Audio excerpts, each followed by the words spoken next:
Hi and welcome back to my channel. Today we're gonna go to the Desert Hills Premium Outlets. We're going to walk through and see what fragrances we can buy at good deals. I think everyone knows that I do not buy fragrances unless they are at a really good deal.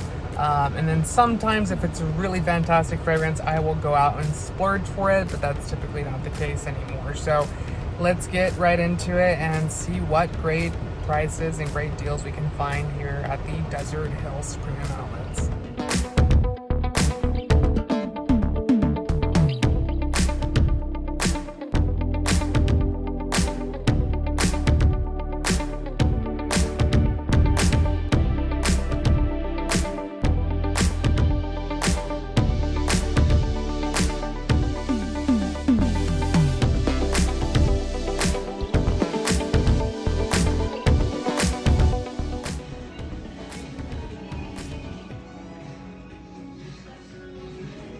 Guys did see the shopping experience at the premium outlets in they're called the Desert Hill Premium Outlets. They're somewhere between Palm Springs, Joshua Tree, and Los Angeles.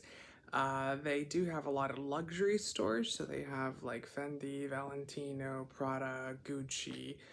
I did look in a lot of the stores. The only one that did have their fragrances was, I believe, Prada, but they had like the Prada candy ones. I mean, I don't know if anyone wants to watch a video about those. They also had other fragrances like Tom Ford had theirs as well, the Tom Ford outlet, but they were the same price as they were at the regular store, so I decided not to go for those. And you guys did see a small clip of the cosmetics company store, which I have one locally here in Kansas City where I live. I did decide to buy two fragrances for this video specifically. They are both Jo Malone.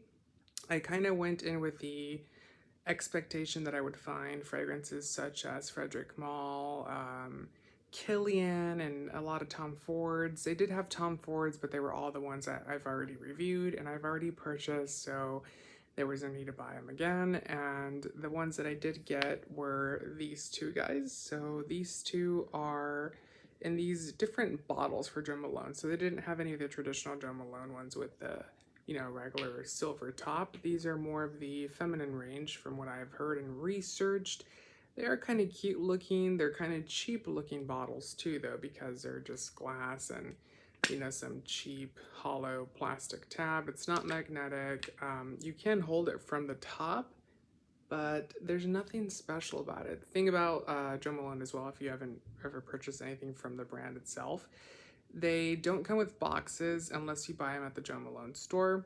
And even then, they're pulling it off a shelf, putting it with tissue paper, a box, and, really nice packaging, but it's not packaged like that, so it doesn't come dust proof. You tend to get fingerprints on them because they are not packaged nicely like a lot of other fragrances are.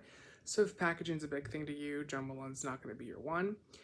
Other thing about Jo Malone is that it is a cologne brand, so they don't make eau de parfums. I believe they make just eau de colognes and eau de colognes concentré, so concentrated versions. I believe they call it Cologne Intense, but other than that, they don't make anything else, and that's what the brand is known for. So the ones that I did get today for this video is Silk Blossom and a Bitter Mandarin, so we'll kind of go into these a little bit just to see if any of these are good, if you should get them, and, if they're worth your money. So the first one we're talking about today is called Silk Blossom. This is going to be a fresh floral sweet fragrance. It's not super sweet. It's more on the clean, like floral type of scent, as the name does say.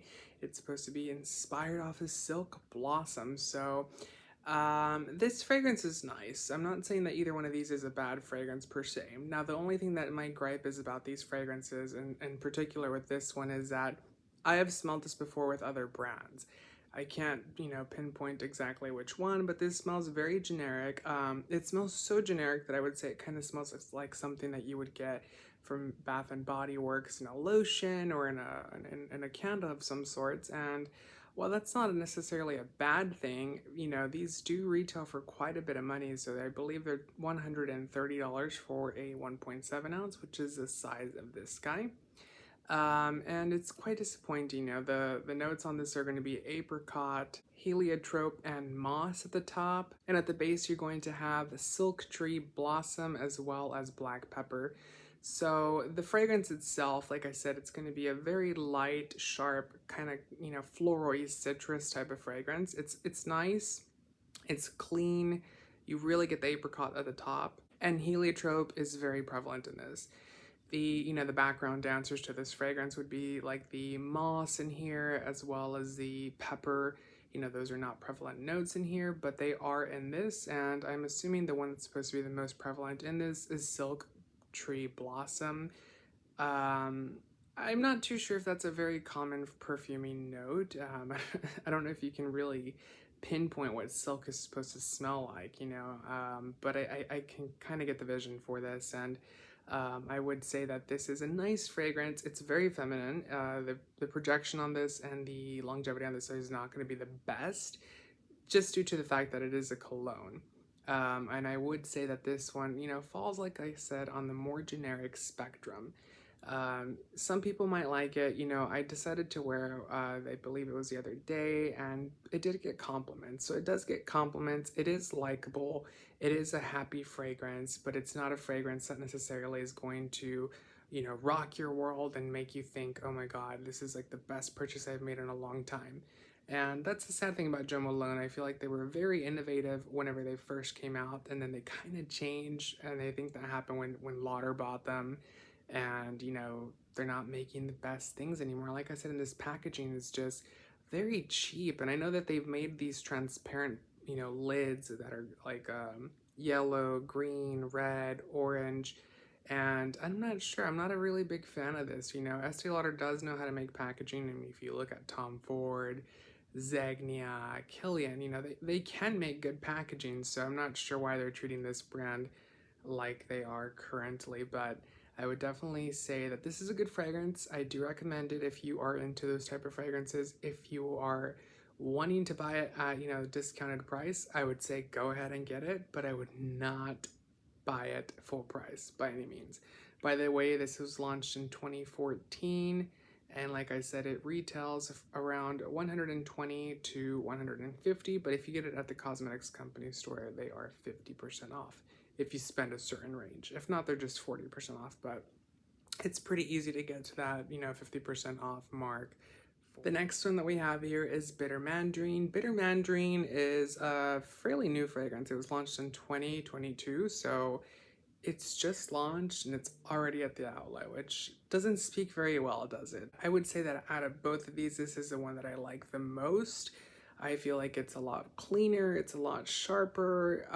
Now, the only thing about this, it goes again to the originality of the fragrance. This fragrance smells like if you were to go to Macy's and buy yourself a bottle of perfume and they send you home with a ton of samples. Has anyone decided to spray all the samples all at once? And when you spray all the samples all at once, they all smell the same after a bit. And I mean, I've done that. I think that's just me, but you know, I've sprayed so many of them on, and then they all kind of blend together, and they kind of have that like perfumey scent where they smell good, but you can't tell what it smells like. That's kind of what this one smells like. So it kind of smells like a combination of men's fragrance, women's fragrance, and just a big mishmash of everything. Not a bad thing, not a bad scent, but it's nothing to write home about. You know, the big guy on here is going to be the Mandarin. It also has bergamot and petitgrain. Then it has amber, iris, as well as orange in here.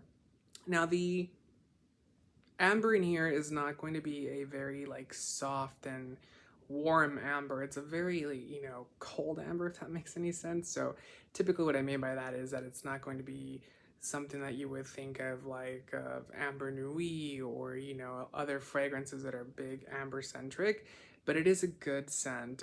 Like I said, I do like it. Out of both of them, this is the one that I would actually wear if I were to pick one or the other.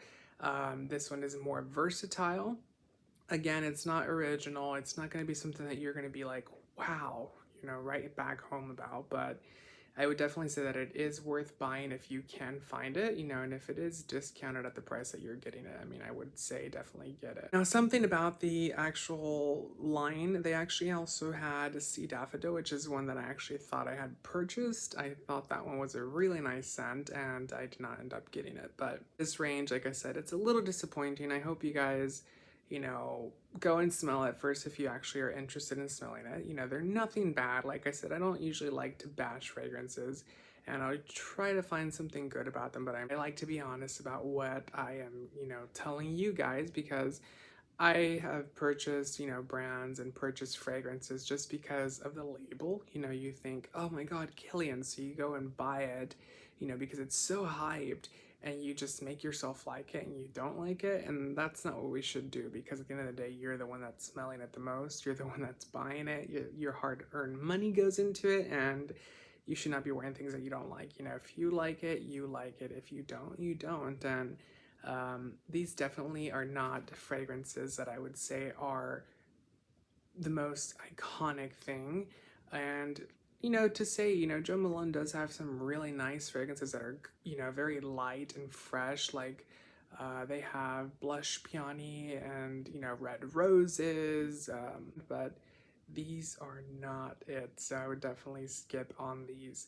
Thank you so much for watching, you guys. I hope you enjoyed today's video and the format that I did. I thought it would be really cool to bring you guys along with, and to let you see everything that I saw. You know, it's really nice to be able to bring you guys with. I'd like to do it a lot more. So thank you so much, you guys. Make sure to subscribe, comment, and give it a thumbs up. Bye.